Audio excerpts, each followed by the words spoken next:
Louvado seja o nome do Senhor Jesus. Chegamos, amados, ao capítulo 2 de 1 Tessalonicenses.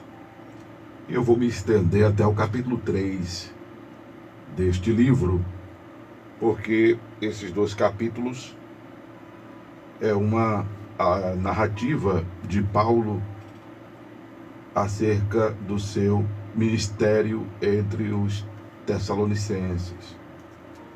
A maneira de como o apóstolo e a sua comitiva lida com os irmãos em Tessalônica, no que diz respeito à ministração da palavra. Uma das coisas que eu quero pontuar é de que Paulo faz uma refutação aos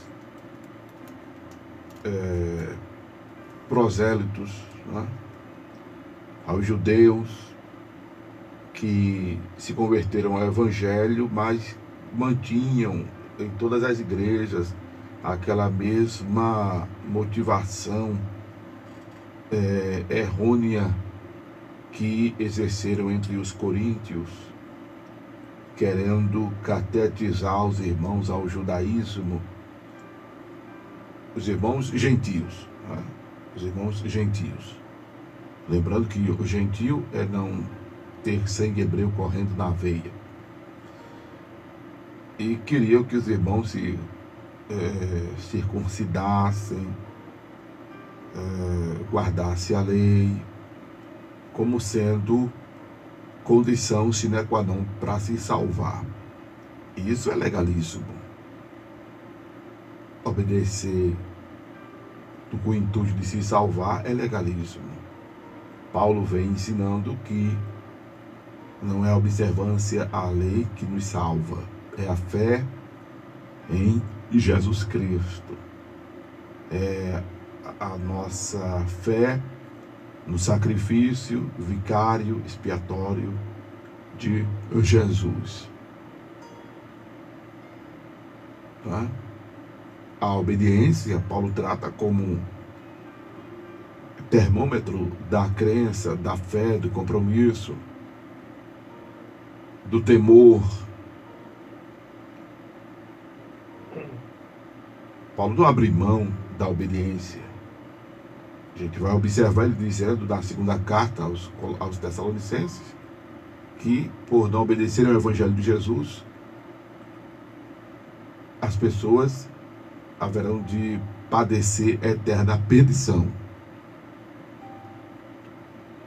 Por conta exatamente do que significa esta obediência, como eu acabei de pontuar. Termômetro da fé, do compromisso, da crença, do temor. E até do amor a Deus, como disse o próprio Jesus. Quem me ama, guarda a minha palavra. Será amado de meu Pai, viremos para ele e faremos nele morada.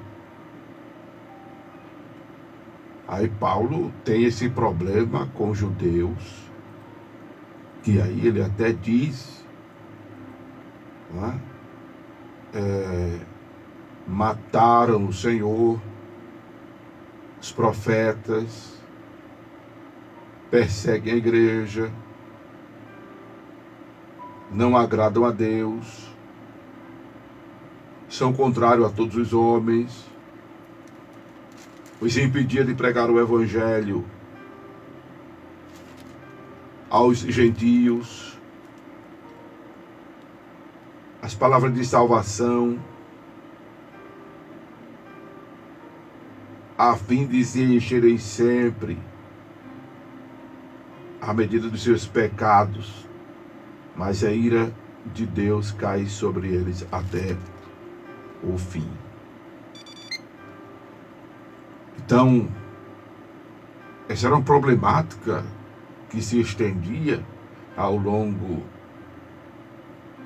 não só da expansão da igreja no mundo de então, mas se estende nos dias de hoje. Algumas pessoas, como abordamos em Colossenses, inventam normas e doutrinas de suas cabeças para moralizarem suas respectivas instituições,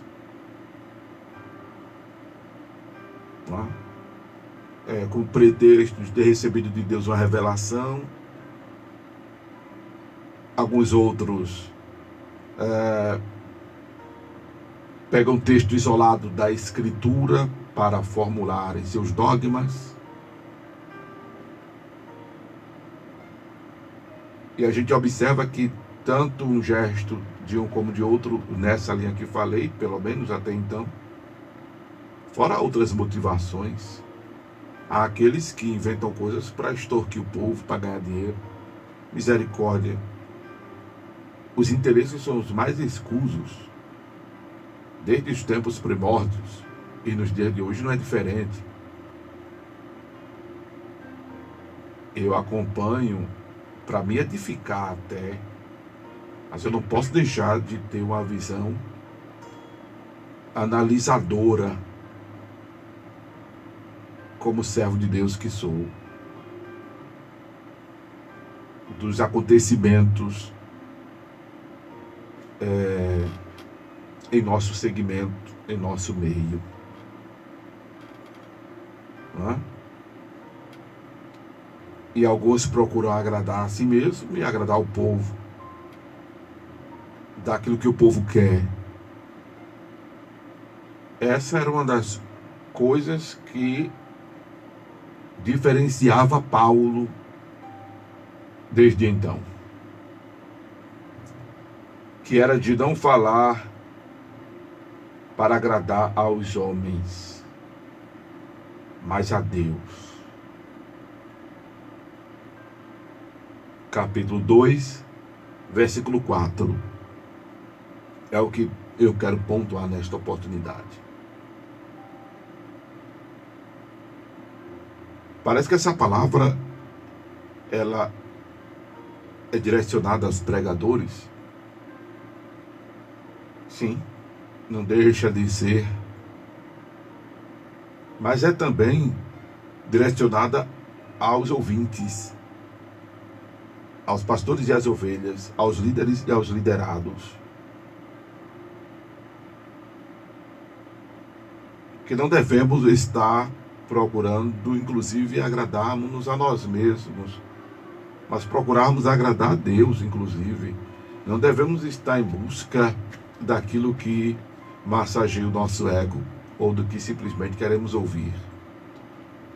Devemos buscar aquilo que Deus quer falar conosco. Você precisa procurar, buscar qual é a vontade de Deus para a sua vida. Eu, numa abordagem anterior a esta, eu ministrei que tem pessoas que querem procurar uma igreja ou congregar em uma igreja que se adeque às suas vontades. Tipo, permita isso, permita aquilo outro, me deixe usar aquilo, me deixe fazer aquilo outro. E aí, você está querendo o que quando você pensa assim? Quando você pensa em ser um cristão assim? Você não está pensando em agradar a Deus, você está pensando em uma zona de conforto religiosa. Você está querendo simplesmente fazer parte de uma religião, fazer parte de uma denominação para se dizer cristão. E na abordagem, precisamente na abordagem antes desta, eu disse que ser cristão não é ser protestante, ser cristão não é ser evangélico, ser cristão não é estar dentro de quatro paredes. Ser cristão não é ser religioso, não ser cristão transcende a tudo isso. Ser cristão é seguir a Cristo, e volto a dizer, com muita coragem, não existe cristão meio termo. Não existe cristão shintoísta, budista, maometano, kardecista, romano. Não existe cristão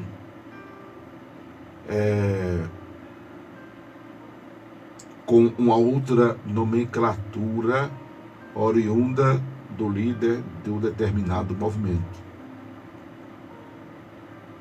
Ser cristão é seguir a Cristo e só a Cristo. Isto significa dizer que a palavra de Cristo, o evangelho de Cristo, é quem tem proeminência, é quem fala mais alto, é quem tem vez e voz em nossas vidas. E nós, pregadores, devemos cuidar de ser ministros dispenseiros dos mistérios de Deus. Devemos ser pregadores do evangelho de Cristo. E se nós pregarmos a palavra, defendemos os interesses de Deus, aí vamos fazer jus àquilo que Paulo vem preconizando em sua fala, de haver unidade, de concordarmos a uma boca, de sermos um, como disse Jesus. Por que não estamos parecendo um? Por que estamos parecendo um bocado de gato dentro do saco? E olha que gato dentro do saco é uma confusão medonha. Um só, ele fica inquieto, e se você botar dois, misericórdia. Imagine um bocado. Né? Estamos vivendo mais do que nunca uma era de muita confusão teológica, de muita doutrinação diferenciada. Aí eu escutei um pregador famoso se referindo a isto como multiforme graça de Deus. Isso não tem nada a ver, pelo amor de Deus. Isso é uma adulteração hermenêutica muito grande. Porque Deus não tem sombra nem variação de luzes. O que é pecado para Deus em Pernambuco é pecado do Rio, em São Paulo, na Bahia, em Minas Gerais, na Amazônia, em outro país. O que é pecado para Deus na América é pecado para Deus, né? No Ocidente, no Oriente, na Antártida. O que é pecado para Deus na Terra é pecado para Deus fora do planeta. Em Deus não há sombra nem variação de luzes, não há mudanças. Deus não é camaleão para se adequar às pessoas, às culturas. Tudo bem, existem culturas diferentes. As culturas são diferentes. Por isso que o que é pecado para Deus é pecado em todo lugar. Não existe diferença. Por isso que é importante que nós, além do conhecimento cultural, tenhamos conhecimento bíblico do que literalmente é pecado. A palavra pecado, a palavra pecado significa errar o alvo, né? A etimologia da palavra vai dizer que é errar o alvo. E o alvo é agradar a Deus. Quando desagrada a Deus, erra-se o alvo. Né?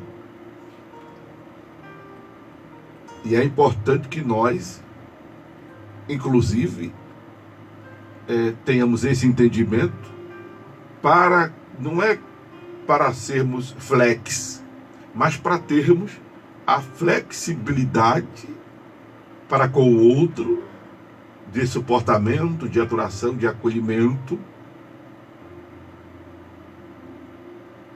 para que possamos encaminhar as almas para os céus. Inclusive, Paulo até diz que esteve com os irmãos de forma branda. O versículo 7. Antes fomos brandos entre vós, como a ama que cria seus filhos. Paulo não estava aqui fazendo um imposicionamento eclesiástico, como aquela pessoa de autoridade, de imposição. Ao contrário, Paulo estava sendo com os demais amáveis para com os irmãos, E essa amabilidade nessa minha fala refere-se, e no contexto, refere-se a tudo isso que eu acabei de dizer a vocês. Porque era um povo com uma cultura diferente de outros povos. Estamos falando de Tessalônica, que ficava a 120 quilômetros a sudeste de Filipe, que era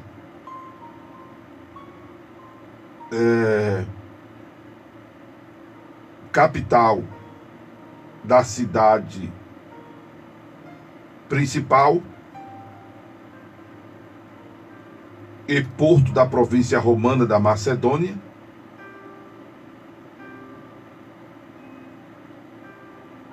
Louvado seja Deus. Diferente de outros lugares onde Paulo já tinha estado. Então havia uma cultura própria desta cidade, deste povo, deste lugar.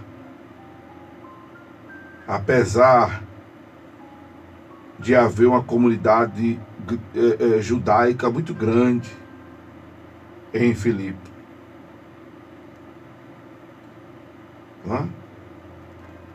Então Paulo, ele transitava em povos de diferentes culturas. Louvado seja Deus.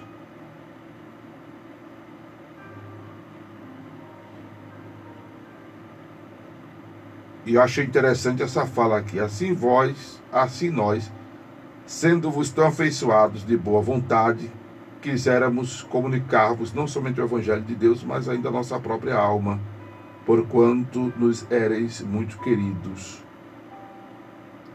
Tem um momento, deixa eu ver se eu acho aqui esse versículo, que eu não marquei, mas tem um momento que Paulo fala que esses irmãos em Filipe, eles não eram muito bem acolhidos e aceitos por outros irmãos. Mas nós já vimos que eles tinham um diferencial, que eram de serem perseverantes naquilo que receberam na pregação do Evangelho. Eles passaram a viver o Evangelho, porque criam piamente na volta de Jesus. E aí, juntando esse raciocínio, eu vejo o quanto incomoda fazer a diferença, o quanto incomoda pregar a verdade. Em outro momento, Paulo diz a alguns irmãos, que eu não lembro agora a quem é, que ele diz assim: vocês me constituem inimigo de vocês porque eu vos falo a verdade. Eu não sei se eu já passei essa fala de Paulo ou se eu ainda vou me deparar com ela. Eu não lembro qual foi a igreja que Paulo se refere assim. Eu não lembro agora qual foi a igreja que Paulo se refere assim, né? De dizer aos irmãos, de questionar os irmãos, de tê-los por inimigo por lhes falar a verdade. Como incomoda ser diferente, né? De repente você incomoda no seu trabalho, aleluia, porque você é diferente. De repente você incomoda sua família, seus parentes, porque você é diferente. De repente você incomoda onde mora porque você é diferente, onde estuda porque você é diferente. De repente você incomoda por ser um pastor diferente. De repente a sua igreja, a sua congregação incomoda por ser diferente, porque você tem procurado ser obediente à visão celestial. Você não está nem aí com a tradição. Você não está nem aí com os costumes. Você não está nem aí com a religiosidade. Você não está nem aí com essa forma de um evangelho contemporâneo que vive em função de agradar o povo, de fazer o que o povo quer, de a todo custo ter a igreja cheia. Me refiro a uma diferença com fundamento bíblico. Não estou falando com a diferença de invenção, de inovação, de coisas da sua cabeça, não. Porque não é para ser assim, pastor, pastora, dirigente. Não é para ser assim, porque você não deve cuidar de agradar os homens e agradar a Deus. Como disse o apóstolo, importa obedecer a Deus e não aos homens. Agradar a Deus e não aos homens. E para agradar a Deus, você tem que defender os interesses de Deus e não os seus. Por isso que é importante que mesmo que você receba uma chamada revelação, uma visão, um sonho, uma vontade de fazer alguma coisa, você procure passar pelo crivo da Escritura, ver se na Escritura está assim. Eu me lembro que uma vez eu fui chamado por um empresário e ele chegou para mim e disse: pastor Amaro, eu estou com vontade de fazer isso assim. Aí eu disse a ele: olha, isso é o que o povo quer, mas não é certo. À luz da Bíblia, deve ser assim assado. Ele não foi por mim, porque chegaram outros pastores e disseram: eita, que ideia massa, que ideia boa. E implantaram um movimento, implantaram aquele movimento. Aí eu fiquei como sendo o do contra. Eu fiquei sendo como que o adversário. Eu fiquei sendo como que o empecilho daquele projeto.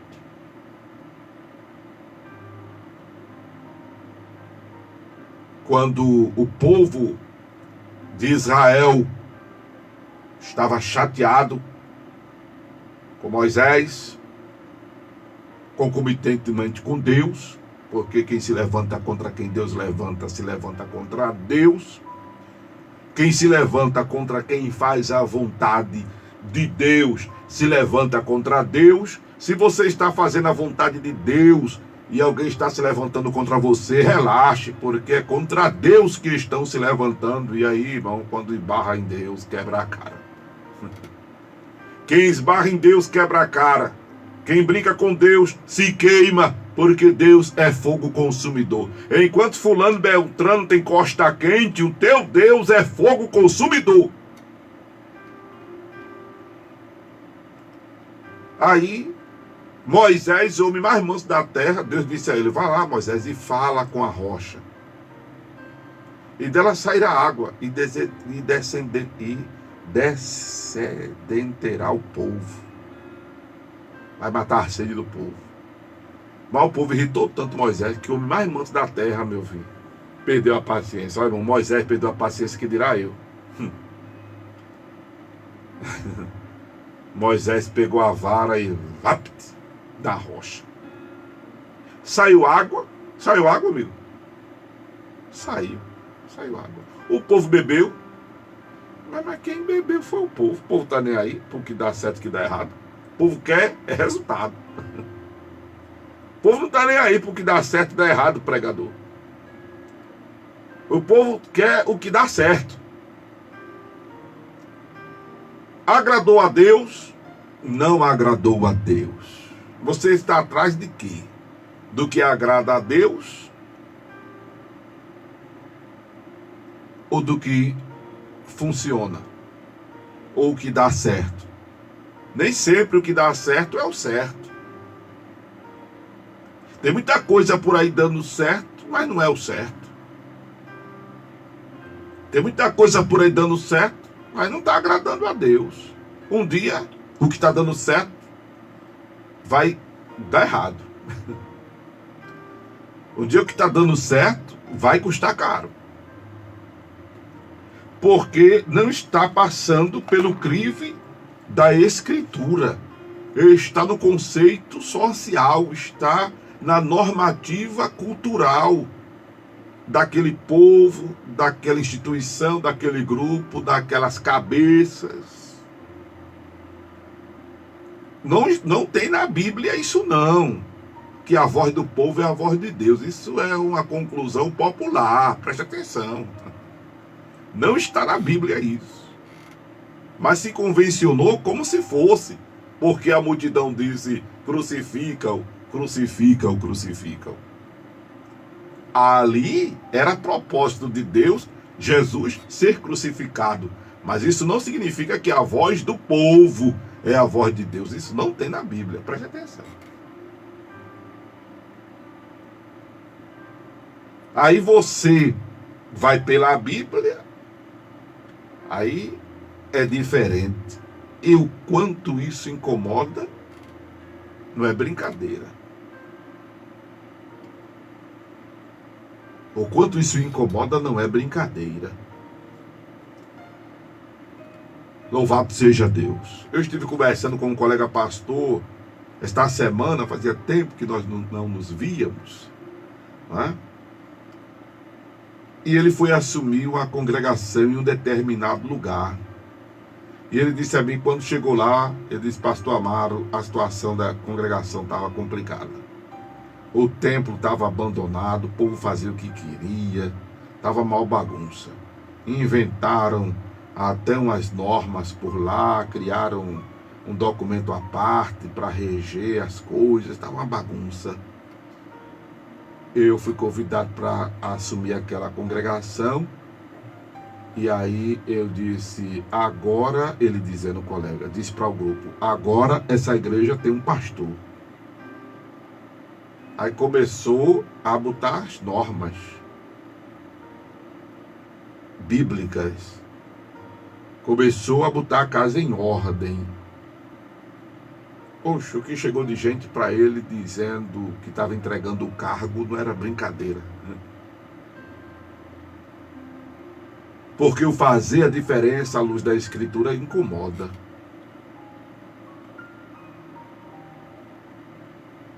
Louvado seja Deus. Eu sei disso muito bem. Porque quando instalamos, eu nunca pensei em ser pastor, nunca pensei em sequer ser pastor, muito menos em construir um templo e menos ainda fundar uma denominação. Que pela misericórdia já existe, até vamos celebrar este ano, aproximadamente, eu acho que 24 anos. Mas que fez enquanto presencial e continua fazendo, mais que virtualmente, porque eu não estou ainda, vamos voltar às atividades presenciais, mas eu tenho desenvolvido um trabalho com o tema Igreja Mais que Virtual. Quando consigo doações, repasso para quem carece, né? Estamos fazendo um trabalho, só que a gente não toca trombeta, a gente não faz com a mão para que a outra veja. Até um tempo desse eu estava fazendo relatório e dando satisfação, até parei mais. Mas o projeto de Igreja Mais que Virtual, quero dizer para quem já o conhece, que continua.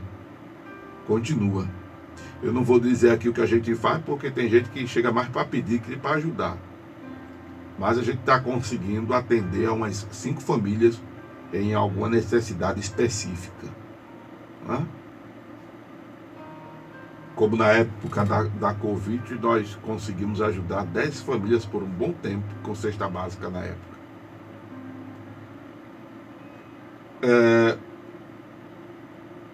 Nós, quando, e ainda mais do que virtualmente, mas quando presencial, fazíamos a diferença em nosso raio de alcance. O que isso incomodava congregações vizinhas era um horror. Eu ficava, e ainda fico, estupefato, aturdido em perceber o incômodo de alguns líderes com o trabalho que a gente desenvolve e desenvolve. Por isso que eu fiz questão de colocar como insígnia da nossa denominação a igreja vivendo o ideal de Deus, sendo obediente à visão celestial. Eu até também digo que temos procurado ser uma gota de óleo no oceano. As minhas ovelhas lembram dessa expressão. Digo, minhas ovelhas que congregavam e ainda estão próximas a mim. Temos procurado ser uma gota de óleo no oceano. Por mais que tenha H2O, uma gota de óleo, que eu não sei agora a fórmula, faz a diferença, porque não se mistura. Óleo e água não se mistura. Não é querer ser melhor, porque não somos melhor que ninguém, nem podemos ter essa soberba, essa prepotência de querer ser melhor. Não, mas é o procurar fazer a diferença, é o procurar agradar a Deus e não aos homens. Se você procura agradar a Deus, aí a responsabilidade é de Deus. Louvado seja o nome de Jesus. Tem ovelha que está falando comigo aqui no Instagram. Somos sim, pastor Amaro, uma gota de óleo no oceano. Aleluia. Louvado seja o nome de Jesus. Agora, como é que a pessoa está no Instagram e está no Facebook ao mesmo tempo? Não é Jesus, mas está quase ali presente, né? Aleluia. Deixa eu ver se está no YouTube também. É porque eu acho que não tem um link do YouTube da Rádio Tamandaré. Se tivesse, estava lá também. Glória a Deus. Aleluia. Gostei agora dessa. Hã? Louvado seja o nome de Jesus. Eu quero terminar essa minha fala me lembrando exatamente de quando Jesus estava em Betsaida e partindo para Genezaré.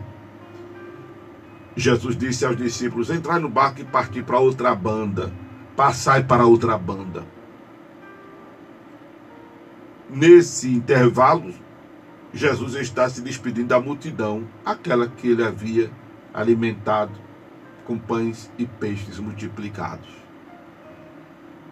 Os discípulos entram no barco, a Bíblia diz que sopra um vento forte e contrário e os distancia de Jesus. Jesus está se despedindo da multidão e agora, depois que termina lá, vem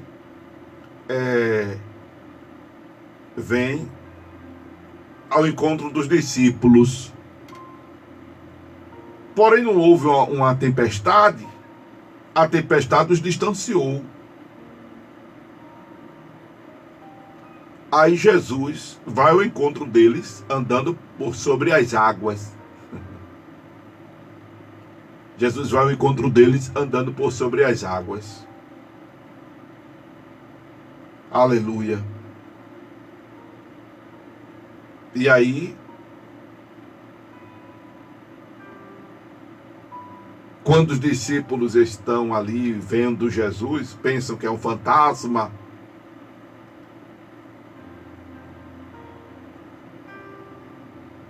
Jesus diz: sou eu, não tem mais. Aí Pedro disse: és tu mesmo, manda-me ter contigo sobre as águas. Jesus vai, diz a Pedro: vem. Pedro sai do barco e começa a andar sobre as águas, e a Bíblia diz que, observando depois o vento forte e a agitação das águas, ele começa a afundar. Tem uma mensagem aí. Deixando de olhar para Jesus, afunda. Se perder o foco que é Jesus, afunda. Mas a mensagem que eu quero, fora esta, ministrar, é que por Jesus ter dado a ordem e eles terem obedecido, Jesus, a gente observa, acalma a tempestade. Porque quando você passa por um processo sob a obediência do Senhor, a responsabilidade é do Senhor. Mas quando você passa por um processo igual a Jonas, aí a responsabilidade é sua, ou seja, te vira. Porque quando Deus mandou Jonas ir para Nínive e Jonas foi para Tarsis, a Bíblia diz que veio uma tempestade que quase que torava o barco no meio. Jonas, quem teve que se retratar com Deus, ele disse: isso está acontecendo por causa de mim, me joga no mar. Aí jogaram Jonas, o peixe engoliu ele, acalmou a tempestade. Pronto. Para isso tem que ter humildade. Se a falha é sua, aquilo que eu ministrei de Tiago na abordagem anterior. Se humilhe perante Deus, se retrate perante Deus. Agora, se você está fazendo a diferença, está no seu lugar de homem de Deus, está no seu lugar de mulher de Deus, você está procurando ser agradável a Deus, fique tranquilo. O Senhor pelejará por vós e vos calarei. Amém? Com essa minha abordagem, eu já fiz um adiante do capítulo 2 e do capítulo 3 de 1 Tessalonicenses. Esta palavra, eu espero tenha mexido com você. Se mexeu, o que você ouviu foi a voz de Deus, a voz do divino. Momento